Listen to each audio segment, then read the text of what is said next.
This is the New York most tourists see. The skyline of Manhattan with its Empire State Building and its canyons of skyscrapers. The real estate here is some of the most expensive in the world. Just a few minutes away, unseen by most visitors, lies a section of New York that has become an international symbol of urban decay. The South Bronx, 500 acres littered with devastated buildings and rubble. 50,000 apartments abandoned. It recalls Dresden after the bombing, London after the Blitz. But no enemy bombs destroyed this section of New York City.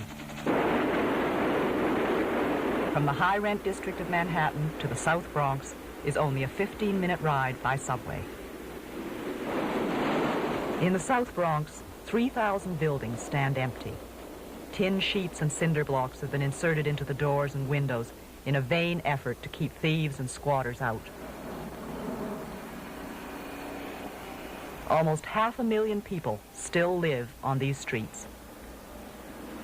And yet the decay continues to spread from building to building, from block to block.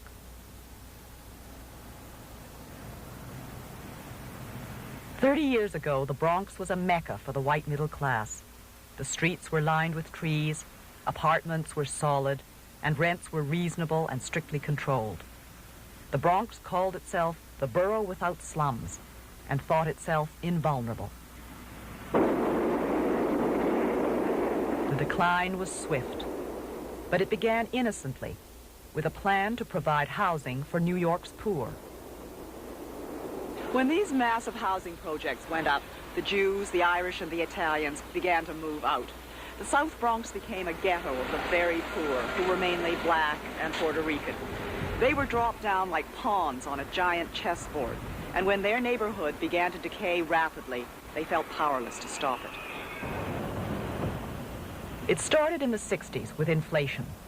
Landlords found that the rents their tenants paid no longer covered the costs of running their buildings. So the landlords stopped doing repairs, in some cases stopped heating and lighting their buildings. And so tenants refused to pay their rents. Mary Johnson and her 4-year-old daughter live on the 4th floor of a building which has had no heat or repairs in over a year. In the kitchen is a broken window. Here, it's been broke for several months. And the gas, it burns 24 hours a day. And my Con Ed bill is sky high. I can't even pay it half of the time. Half of the times we don't have no water. There's rats in here the size of a cat. And I really don't know what to do no more. I've been trying some of everything. I just don't know what else to do. In here, it was raining one day and this fell. And when it rained outside, it rains in here all down inside the wall. So my sister heard some water like it was coming down. And she came in here and snatched the kids out of here. Just as she got them out, this fell. And it's been like this ever since the summer, around June. This winter, temperatures in Mary's apartment dropped below freezing, and she fears for her daughter's health. Her first child, a son, died at the age of 2 weeks in a building just like this. If she's lucky, the welfare department will move Mary and her family out. Her building will eventually fall, like thousands of others in the South Bronx, into decay. With no one to pay rent, landlords let garbage accumulate in their courtyard, let graffiti cover the walls, let broken windows go unmended. Then they walk away. There's no one to pay taxes, so the city government has claimed half these buildings, but it cannot afford to make them livable. Many have been torn down. In some places, the money runs out before the job is done. There were tenants who stayed and fought. A group organized to buy and restore 1/2 of this stately stone building on Anderson Avenue. They were led by Mary Blassingame. But if you were born and raised in the Bronx and you've been here, as long as I've been here, you've seen the whole spectrum of the Bronx. And you lived here when it was a beautiful neighborhood. And It's true that the other people came in and it started deteriorating. This building was a Jewish building, and when it started deteriorating, they moved out and they started letting the minorities in. The landlords take advantage of the blacks, and the whites, when they let the blacks in, then they rents double, triple. They gave less service. They started speculating. There are things they wouldn't do as the white group, and of course, a lot of things had to do, we didn't know our rights. When the middle class left the Bronx, most shopkeepers followed. Some were driven out by burglars and looters. Others torched their own businesses. Today, there is almost no local industry in the South Bronx. There are few jobs for the people who live here. 1 out of 3 is unemployed. The per capita income here is 40% of the national average. 1/3 are on welfare. Dealers and hustlers of every sort make their headquarters on street corners. Liquor and drugs, like heroin and cocaine, help dull the pain and the boredom.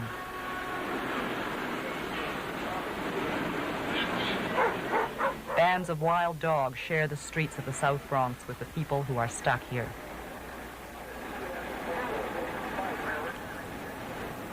Michael Harrington is the author of The Other America, a study of poverty in the United States. Now you have blacks driven out of the fields of the South coming here. You have Puerto Ricans driven out of a Puerto Rican economy which is falling apart coming here. In the time of automation, in the time of high unemployment, in the time when this economy doesn't need semi-skilled and unskilled workers anymore. The result is you have an impoverished, out-of-work, welfare-dependent population in an area of ruins like this, which invite crime, mugging, rape, addiction, narcotics addiction, alcoholism. And so you get a kind of a downward spiral. And I don't think you can reverse that until you reverse the malfunctioning of the entire American economy. Jimmy Carter didn't. I guarantee you Ronald Reagan will not. President Carter made his pilgrimage to the South Bronx in 1977. He was appalled by what he saw and pledged to do something about it. After that visit, $200 million of federal funds sank into the South Bronx almost without a trace. Ronald Reagan followed in Carter's steps when he ran for president almost 2 years ago. South Bronxites greeted Reagan with jeers and the bitterness born out of too many broken promises. They demanded to know if he had a plan that would provide jobs and homes for this area. I am trying to tell you that I know now there is no program or promise that a president can make that the federal government can come in and wave a wand and do this. If you will listen for a minute, what I'm trying to tell you is I can't do a damn thing for you if I don't get elected. Since Reagan's election as president, unemployment rates have risen and job creation programs have been cut. No new funds have been allotted for housing restoration or urban renewal. The devastation of the South Bronx continues. About 200 buildings are abandoned each year. They become vertical quarries. Almost anything that can be sold as scrap is ripped out. Bathroom fixtures, lead pipes, copper wiring. The men who ravage these buildings are called strippers. An underground economy flourishes here. Piece by piece, the South Bronx is being sold to scrap dealers. 89 pounds of lead pipes brings these strippers $39.15.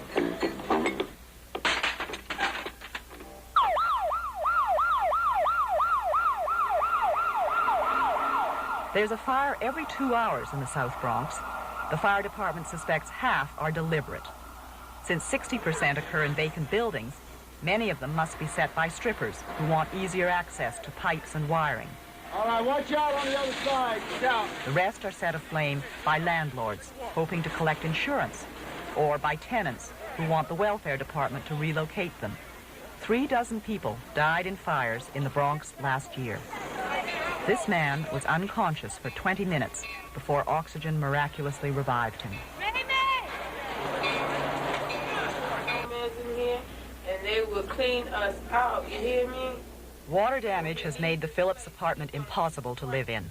But they have known all winter that they would have to leave this building. It had fallen prey to scavengers and squatters. Nothing nobody can do about it. We've been here the whole winter, no heat in the building. It ain't no hot water like she say. No hot water, ain't no steam. They stole the pipes from the basement. They stole the pipes out. You can't, the people don't pay rent. I can't blame them for not paying. I won't pay rent neither, on the condition it is. There've been burglaries, robberies, people getting mugged, raped right here in 39 Marcy. You got most of the people in here, kids who live here in this building. The building has been painted 3 or 4 times. They marks the walls up, pee behind the stairs, anything they wanted, they care less. The kids who squat in the building 1 floor down proudly call themselves New York's savage nomads and boast of their crimes. After a few highly publicized arrests for rape, murder, mass murder, we decided, we're just going to be cool for a little while. My name is Fly. My name is Fly, also known as Louis Angel Mercado. This is my little brother, Cato, also known as Albert Mercado. Well, I've been arrested for various crimes like possession of firearms and one-armed robbery that I didn't do. So how about when you tried to kill a cop? That was acquitted. All those crimes was acquitted. I also, almost did time for killing the cop, but that was acquitted and shit. See, we're outlaws, all right? We're like the 1% that don't fit and don't care to fit, okay? To survive, I gotta steal, right? Ain't nobody gonna come and give it to me. I gotta go out there and take it. If we don't help each other, ain't nobody going out there and help us.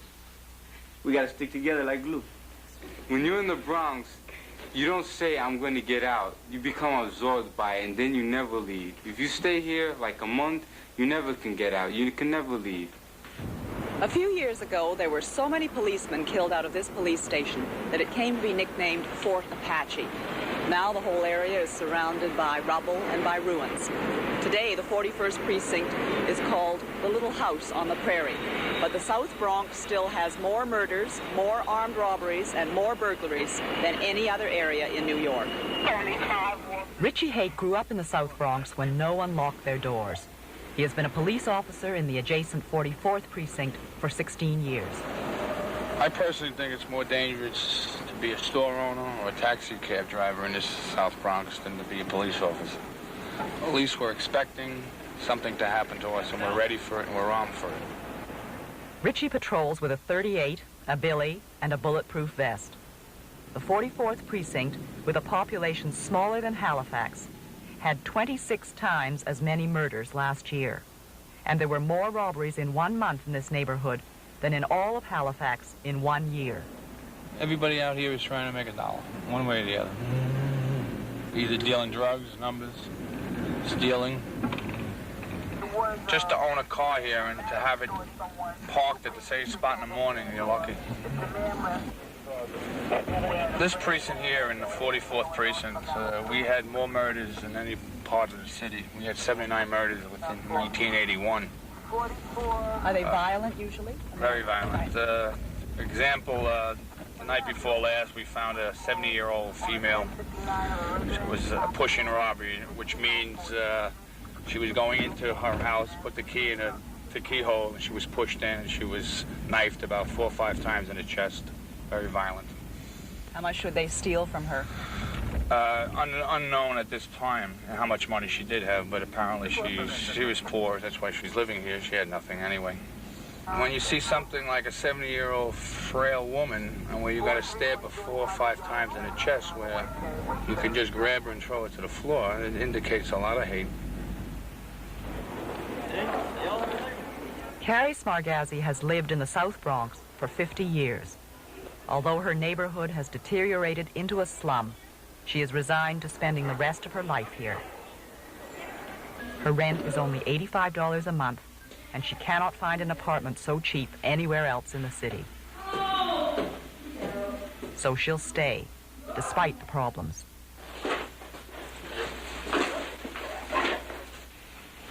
Well, I got mugged 3 times, broke in the door once. The first time I was hurt, I was knocked down the street, hurt my head in the back. stick a knife in his chest, gun, you don't know what it is. Otherwise, it's all right. It's the same all over.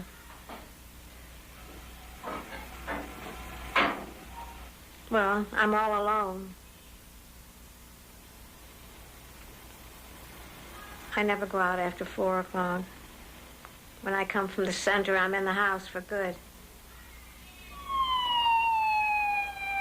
Night in the South Bronx. The anger and frustration that are bred by day explode.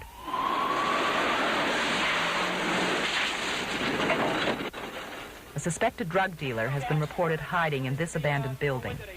He escapes arrest. I think the one to the left. These roofs go. Damn, man. Yeah, he didn't want to stop. All right. Richie Hake and his partners break up a fight on the street and tell everyone to go home. I'm going on. He didn't want to stop the Then they head for a domestic dispute. There are so many guns and knives in this precinct. Any quarrel can end in bloodshed. But nobody has come here. Nobody has nothing. The only one that has pulled a knife is him. You and her had a fight? Yeah, she hit me. What's going on with him? He's saying you have a gun? Huh? Yeah. He told me that I got the gun. When he went up there and threatened me, that's when my sister smacked him. You know? Do you have a gun? What, me? Yeah. No, he told me that I have a gun, but, you know, he told the cop that I... That's a lie. Sometimes the police arrive too late. He fired 3 bullets. There's a big one in my room. Yeah. It's one in your room, too? This woman was shot in the hand when she caught a burglar breaking into her apartment. The bullet's not in there, is it? No, the bullet's out. No. No. Few homicides or shootings like this one are ever solved. Just cut it right in, cut the whole roll right in half. You? Small caliber, large caliber? Small caliber. So you guys gonna handle it? Yeah. Oh, please. See you later. Okay, chick.